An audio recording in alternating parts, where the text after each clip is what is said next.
Bismillahirrahmanirrahim. Assalamualaikum warahmatullahi wabarakatuh. Hai semuanya. Perkenalkan, nama saya Rosyana Sri Wulandari, mahasiswi Universitas Islam Negeri Sultan Syarif Qasim Riau, Fakultas Tarbiyah dan Keguruan, Prodi Pendidikan Guru Madrasah Ibtidaiyah. Saya dari kelas PGMI 3A. Tujuan saya membuat video ini adalah untuk memenuhi tugas penjas orkes dengan dosen pengampu Bapak Dupri MPD. Baiklah, di video kali ini saya akan melanjutkan kegiatan berolahraga saya selama 3 hari. Baik, di hari pertama ini saya melakukan kegiatan olahraga renang. Silakan lihat video ini. Baik, sebelumnya saya akan menjelaskan sedikit tentang olahraga renang.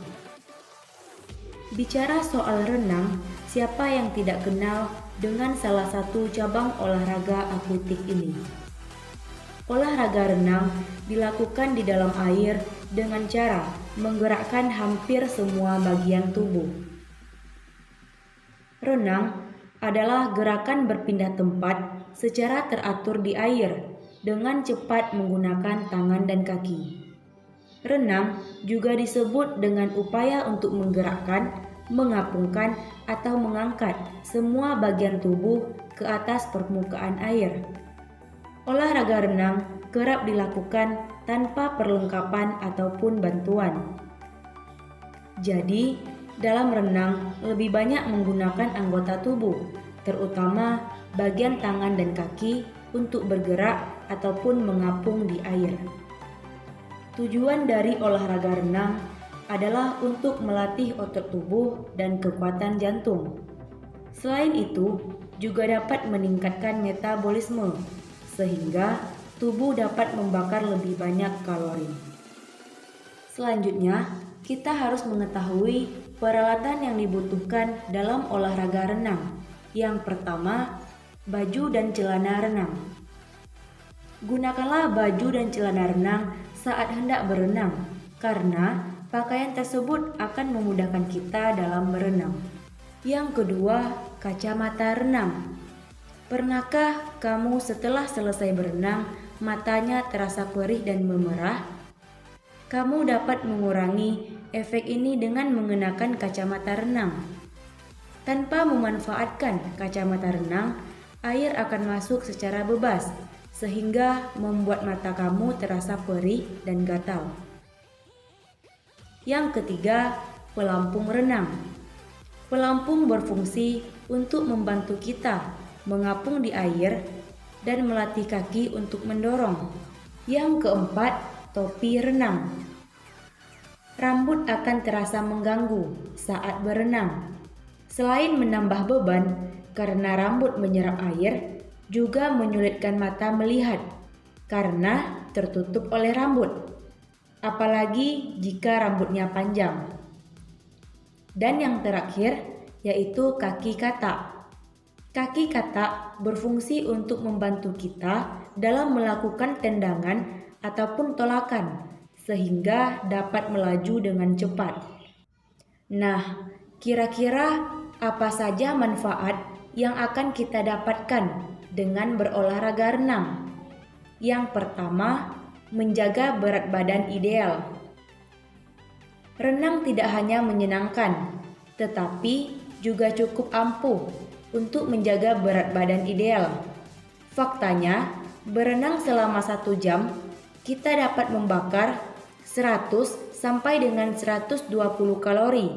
Tentu saja dengan pertimbangan seberapa efisien kita berenang.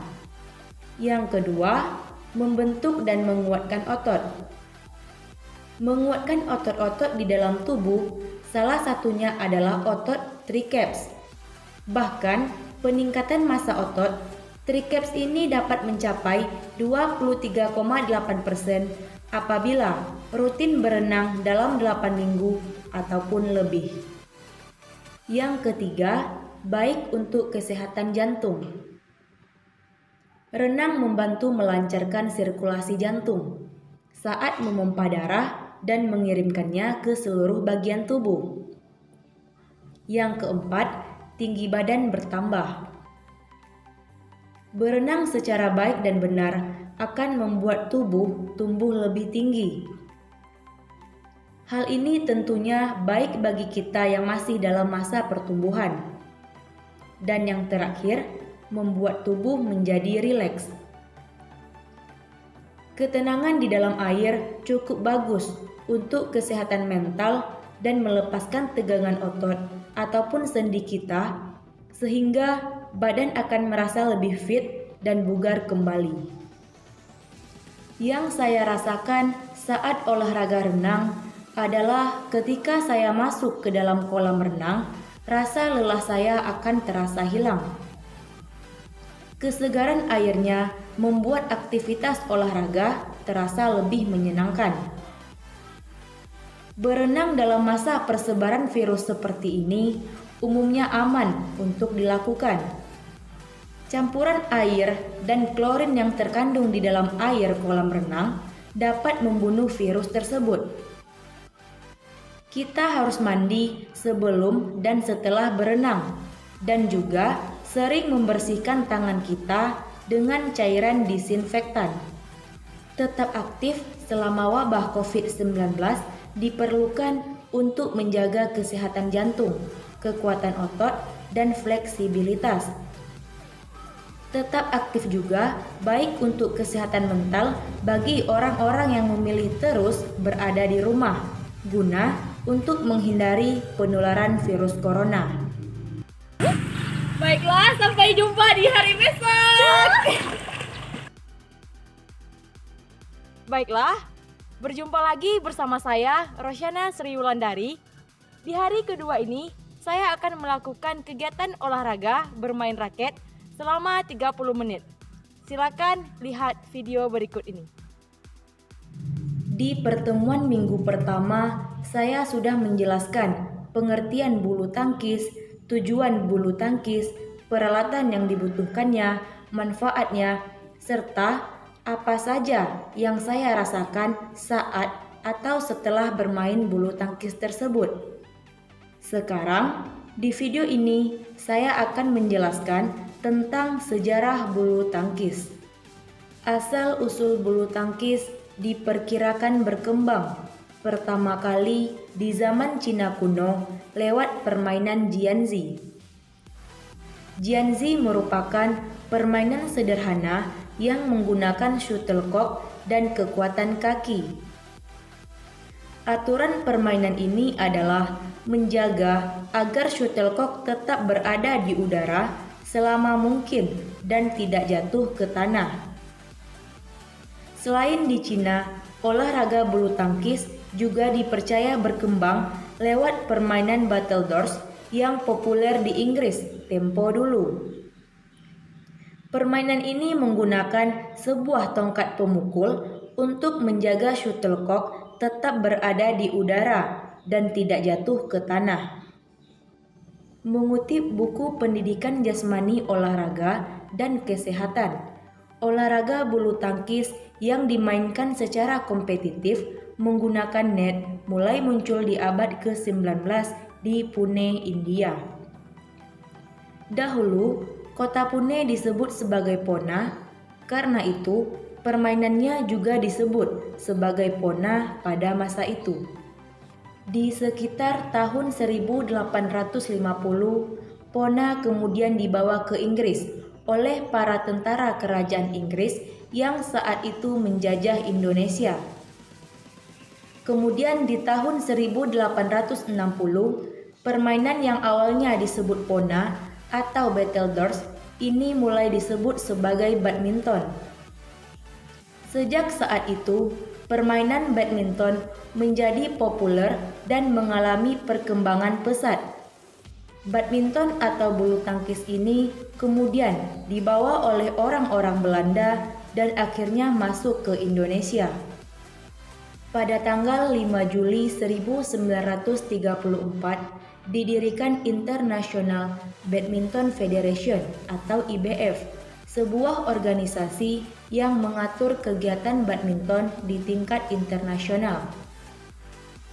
Di Indonesia sendiri, Organisasi Persatuan Bulu Tangkis Seluruh Indonesia atau PBSI mulai didirikan pada tanggal 5 Mei 1951.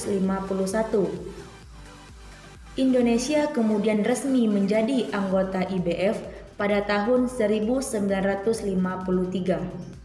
Selanjutnya adalah istilah pukulan dalam permainan bulu tangkis. Dalam permainan bulu tangkis terdapat beberapa istilah yang merujuk pada teknik pukulan tertentu. Yang pertama, pukulan servis. Servis adalah pukulan menerbangkan shuttlecock dengan raket ke arah kotak servis lapangan lawan yang dilakukan secara diagonal atau menyilang.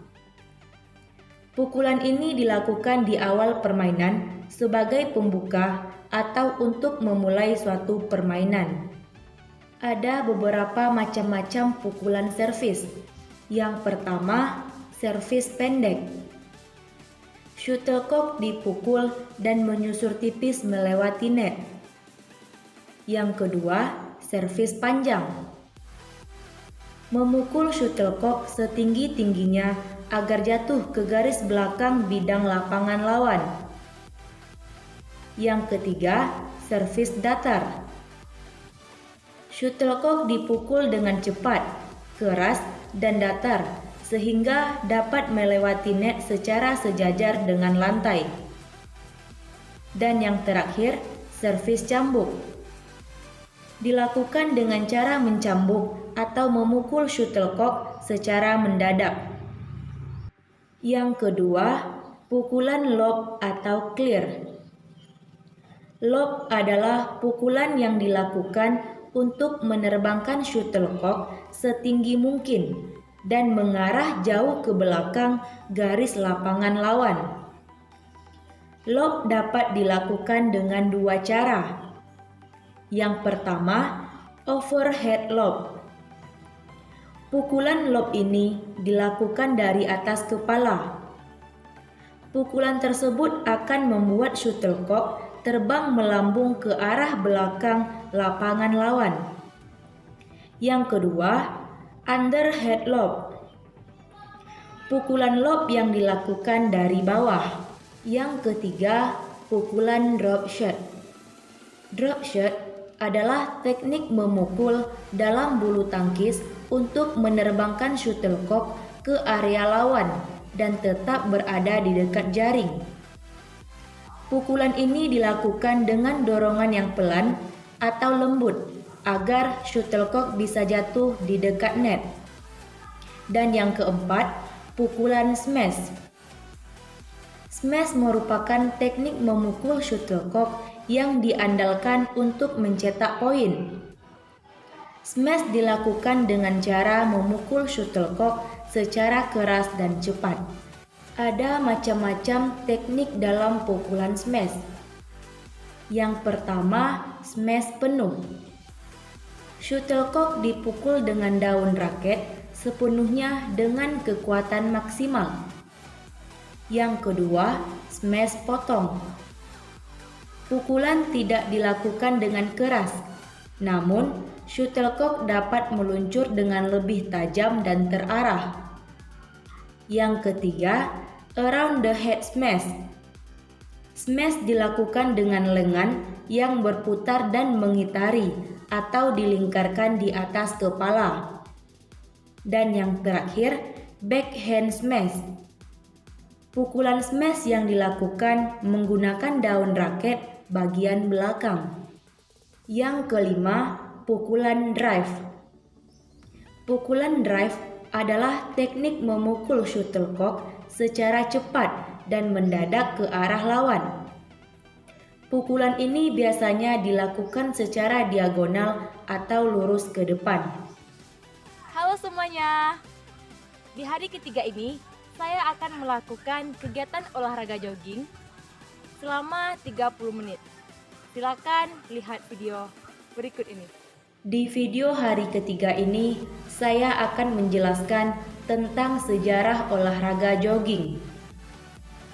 Pada awalnya, aktivitas jogging dilakukan sebagai pelatihan untuk pemain anggar saat abad ke-16. Tetapi karena bermain anggar biasanya hanya untuk golongan kelas atas dan kaum bangsawan, kalangan rakyat menengah ke bawah tidak mempraktekkan aktivitas itu. Barulah di abad ke-19 dan ke-20 terjadi perubahan yang meningkatkan popularitas jogging. Hal ini karena perubahan zaman ketika olahraga profesional mulai diakui dan dilakukan. Di Amerika Serikat, jogging dikenal dengan nama road work dan digunakan oleh petinju sebagai salah satu rutinitas latihan mereka.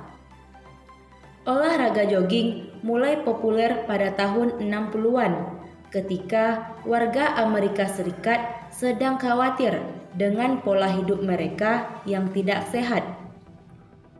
Ini dipicu oleh meningkatnya orang yang menderita serangan jantung, diabetes, sakit pinggang, dan lain-lain.